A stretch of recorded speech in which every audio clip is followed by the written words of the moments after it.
Right guys, this video is a video about a Seagull 40 Plus engine, which I've disassembled and packed in the suitcase, and I've given a couple to some friends. Maybe you don't know what to do with it, so I'm just going to quickly explain what's in here.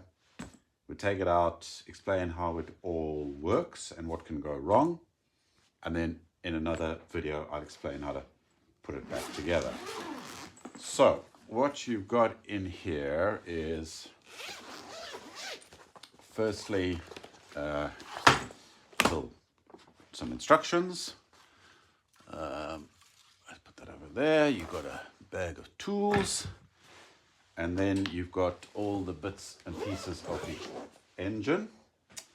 So I'm going to put that over there, and then we can pull them out one by one. So we have a propeller, we have the two down pipes. This is the exhaust one, some little things to put the nuts and bolts in. That's for the top of the flywheel. This is the clever bit, so that is the flywheel, crankcase, engine block, etc. So that is going to be going over there. Got a brass fuel tank, attach over there. We've got this, which is basically the gearbox, and this is called the water pump housing. There's a little impeller in there. That is like that. There is the carburetor and the throttle cable. There is the bracket for securing the engine to the transom of the boat. There's a drive shaft, which is going to go over there. There is the second down pipe, which the drive shaft goes through. So here we are. Let's get everything in the right order here. I think it's easier if we do it like that. So exhaust is going into the exhaust, drive shaft, which is going in there. That's a little tiller arm.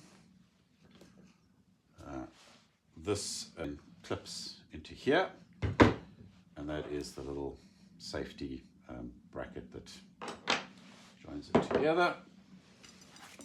This is what the cooling system uses, so that is going to be inside there. And then there's a few bits and bobs. There's a fuel clamp lid, HT cable, starter cord, and that is it. So we can get rid of that. What have we got in the toolbox? Got a few more parts. I'll go into those. And then you've got this is a Whitworth spanner. Seagulls are imperial, but imperial Whitworth, and most of the bolts are either a 1/4 or 5/16. So you need that. Got a shifter for the bigger ones, a screwdriver, some pliers, some sandpaper for cleaning the points, and an original Seagull spanner, which is useful for a couple of things. So let's get that out of the way. And then in here we have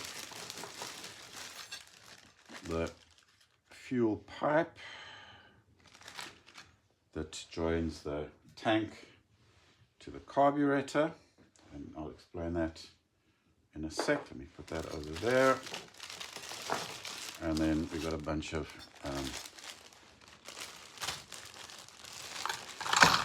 nuts and bolts we will come to in time.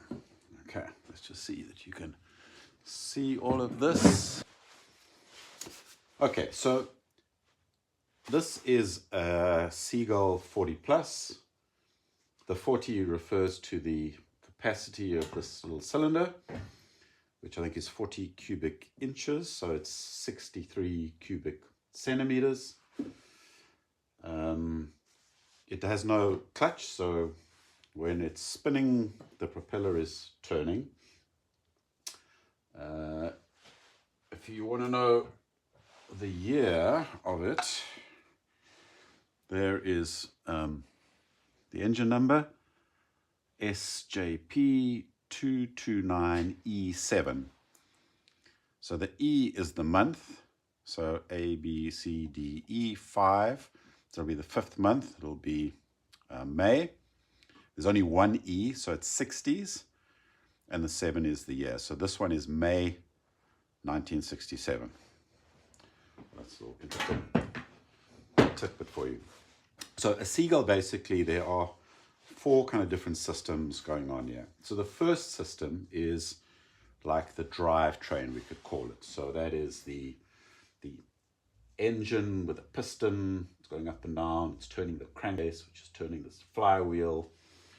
It rotates this drive shaft, which is sitting in here, which is going to rotate here, and there's a gearbox, and it's going to spin that, and it's going to spin the propeller.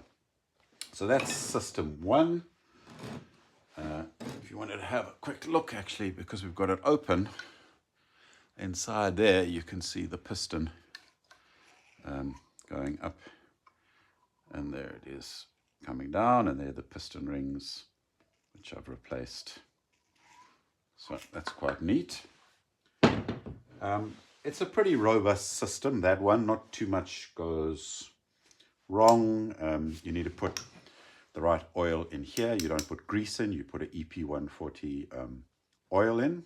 So that's a good thing to know.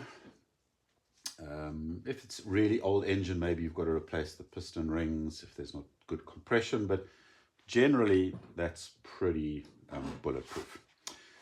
The second system is the cooling system. So this engine is water cooled. So in here, there is a little impeller, and this drive shaft goes in there, and as it turns the propeller, it is also spinning this little rubber impeller, and it pulls water out of there, pushes it along, and then it pushes it out of that little hole right over there, that exact hole. And what we need going into that hole is this brass pipe, which then bolts onto the block. And that system is going to force water up this pipe into here, goes through a bunch of cavities in the block, and eventually it comes out there. So there's a couple of things that can go wrong there. This pipe can get blocked, so you can make sure it blows out. These can get blocked up with mud. The rotor's impeller's pretty bulletproof.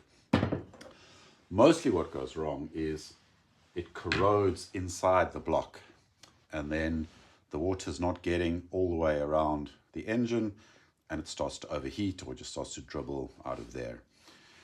All of these engines that I provide, I've taken the head off, I've taken the copper gasket off, I've cleaned out all the passageways, so these should be good to go. If you blow in there, it comes nicely out of there. So that's the second system, cooling. Third system is the fuel system. So you've got a tank, you've got this little fuel pipe that attaches there, and that attaches to the carburetor. So what a lot of people don't know is that there are 2 fuel filters in a Seagull. There's one little one here under that tape that doesn't let particles in to the engine. That's the little tap that you open and close. And then here, where it goes onto the carburetor, inside this banjo bolt, if I pull it out and don't lose the washer, there is another little gauze filter.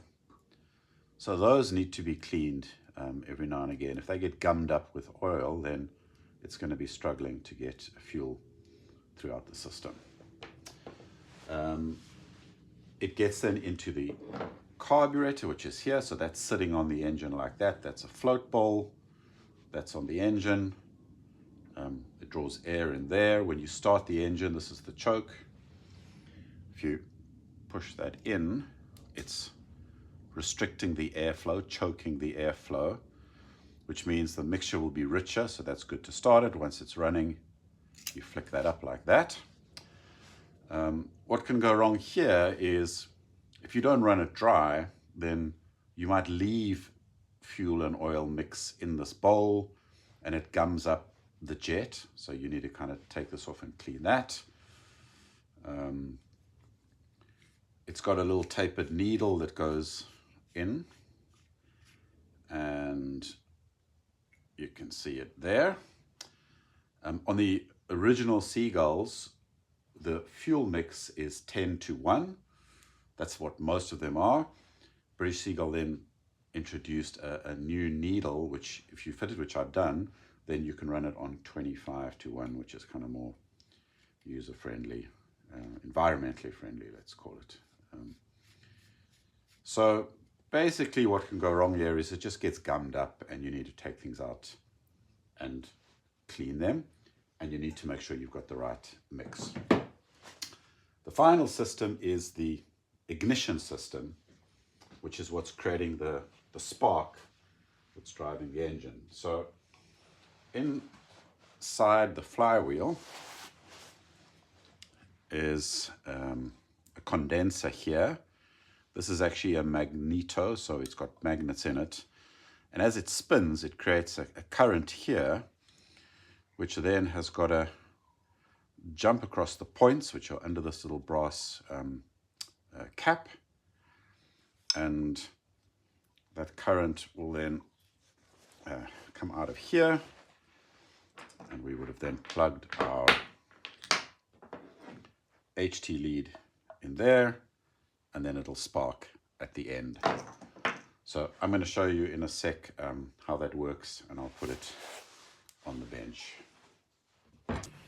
Right, so I put this in the vise because then I can spin this and we can see how it works. That little brass cover is over the points. So to get that off, we've got to push that little lever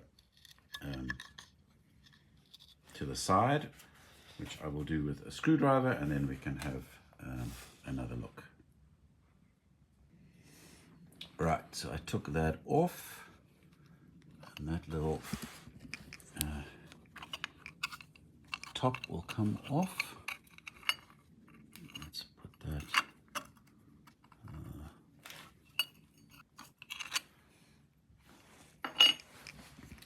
and what you are looking at down there are the points. Okay, see those there? So if I pull it out a little bit, let's keep focused on that. I'm going to put a drill on here just to spin it, and you should see the sparks jumping between those 2 points.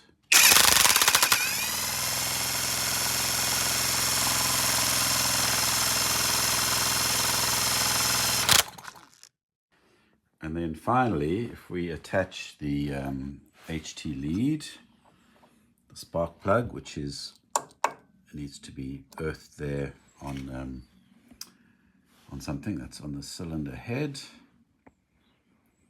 Let's pop that over there, and then I will put the drill on again, and you should see a good spark over there.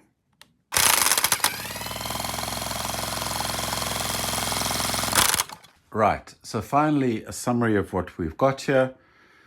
Very quickly, we had the toolkit we had the driving part of the Seagull, flywheel, engine block, cylinder head, crankcase, comes out there onto the drive shaft, goes into the gearbox, spins the propeller. Cooling system, water goes in here. There's an impeller turned by the drive shaft, goes through this copper tube up into here, cools the block, comes out of that little hole. We've got the fuel system with a carburetor, a throttle cable, a fuel tank. A couple of things that were up here is it's a fuel pipe, there's the banjo bolt, there's the little fuel tap, so that belongs together. The spring, the washer and the split pin are all to do with putting the propeller on over there. This is used to attach the tiller arm. This dome nut goes on the top over here, so let's leave that over there. We've got the ignition system we went through. We've got the bracket that goes on the boat. We've got the lug that goes on this arm here, clips in there. We've got the safety bracket, we've got a starter cord, and we've got the top of the fuel tank. So the next video will be about how to put all of this back together.